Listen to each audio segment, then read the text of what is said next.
या छोट्याशा माहितीपटात आपणा सर्वांचं सहर्ष स्वागत आहे।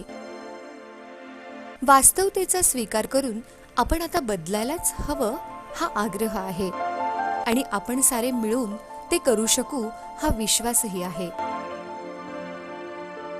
मंडळी, काही दशकांपूर्वी सुंदर निसर्ग, हिरवळ, भरपूर पाणी आणि स्वच्छ हवेच्या निरामय वातावरणात मनुष्य आनंदाने नांदत होता।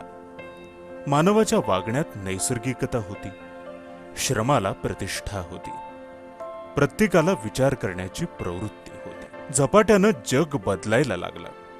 स्पर्धा, ताण आणि आत्ता ताबडतोब यश हवं म्हणून सारे पळायला लागले। पैसा हेच सर्वस्व मानायला लागले। भौतिकतेच्या विळख्यात सापडले। जे सोपं ते आपलं म्हणायला लागले। परिणामांची पर्वा न करता निसर्गाचा ऱ्हास करायला लागले। विज्ञानानं मानवाच्या कल्याणाकरिता अनेक शोध बहाल केले, मात्र मानवानं या कल्याणकारी शोधाचा विकृत असा वापर करून वसुंधरेलाच वेठीला धरलाय। मुक्या प्राण्यांचीही यातून सुटका नव्हतीच। प्लास्टिकचा शोध ही विज्ञानाची कमाल आहे। या शोधाचंच एक अपत्य म्हणजे कॅरी बॅग्स। रोजचं दूध, औषधं, फळं, मिठाई, भाजीपाला, कपडे, किराणा, अगदी प्रत्येक गोष्टीसाठी सहजपणे उपलब्ध असलेली ही कॅरी बॅग। काय करतो बरं आपण या कॅरी बॅगचं?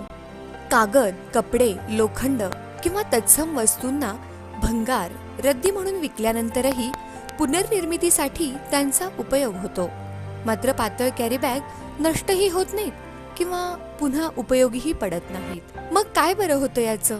भिरभिरत इकडं तिकडं उडून जातात आणि आपल्या गावातील नाल्या गटारीमध्ये कचऱ्याच्या रूपात जमा होत राहतात। त्यामुळं गटारी तुंबतात, त्यातील घाणेरडं पाणी वाट रोखल्यानं रस्त्यावर वाहू लागतं। भयंकर अनारोग्याची ती सुरुवातच असते।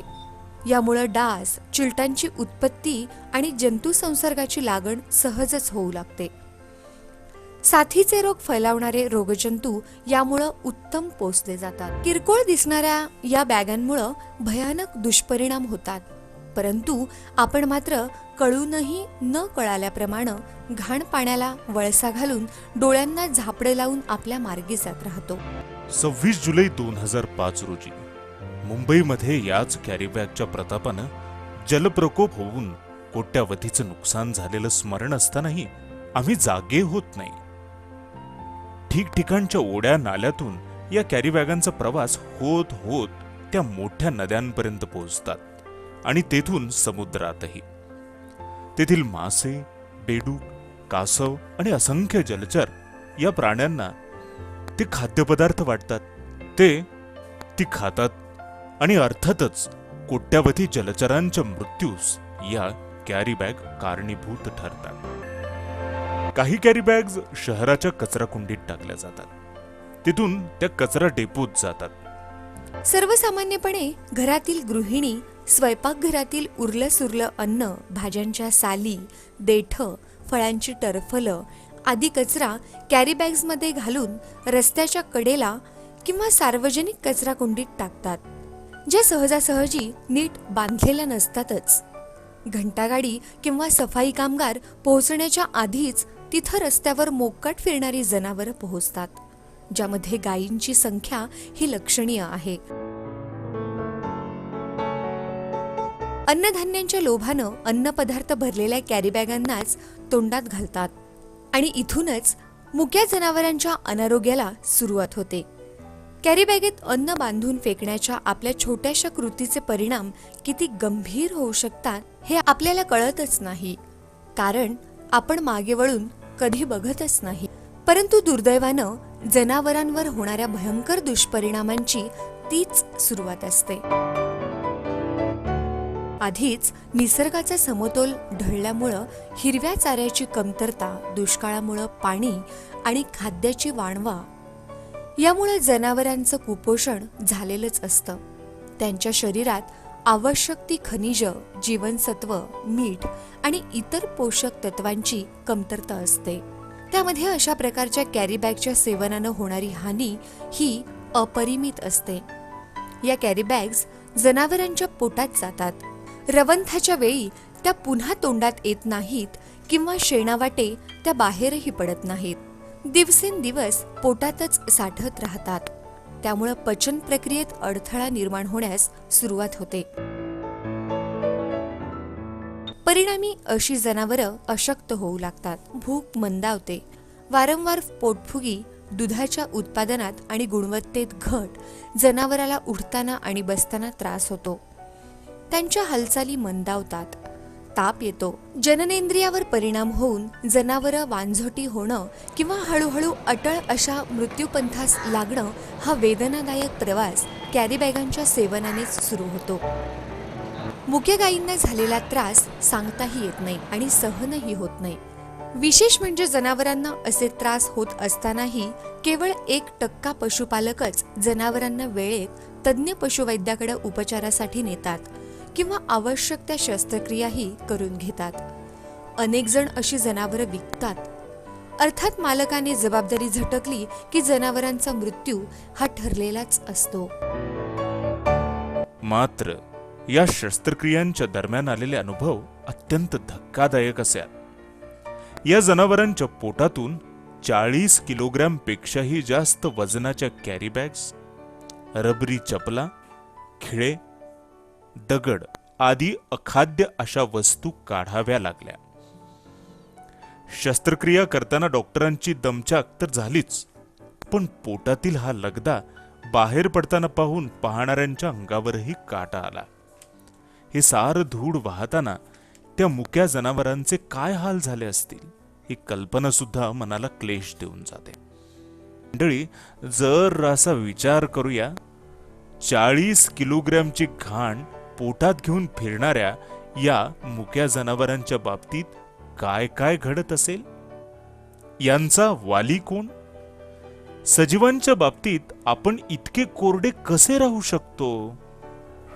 जनावरांवर उपचार तर करावे लागतातच, पण शस्त्रक्रिया हा त्यांच्यावरील शेवटचा अपरिहार्यतेनं घेतलेला निर्णय असतो. नाईलाजानं ते करावंच लागतं. पण एकदा तरी शांतपणे विचार करूया की ही पाळी जनावरांवर कशामुळे आली. मनुष्य प्राण्यांप्रमाणे जनावरांना काय खावं आणि काय खाऊ नये याचं तारतम्य नसतंच. म्हणूनच ही जनावरं आपण निष्काळजीपणे टाकलेले रबर, खिळे, टोकदार वस्तू, कॅरी बॅग्स अशा अखाद्य वस्तूंचं सेवन करीत राहतात. चरण्यासाठी मोकळी सोडलेली जनावरं अशाच प्रकारे आपला जीव धोक्यात आणतात. प्रसंगी त्यातील खिळे आणि टोकदार वस्तू जनावरांच्या इतर अवयवांनाही इजा करतात. हृदय, पोट, छातीचा पिंजरा इत्यादी ठिकाणी मोठ्या जखमा होऊ शकतात आणि अगणित असंख्य जनावरं मानवाच्या बेपर्वाईमुळं हलाखीच्या परिस्थितीत ढकलली जातात.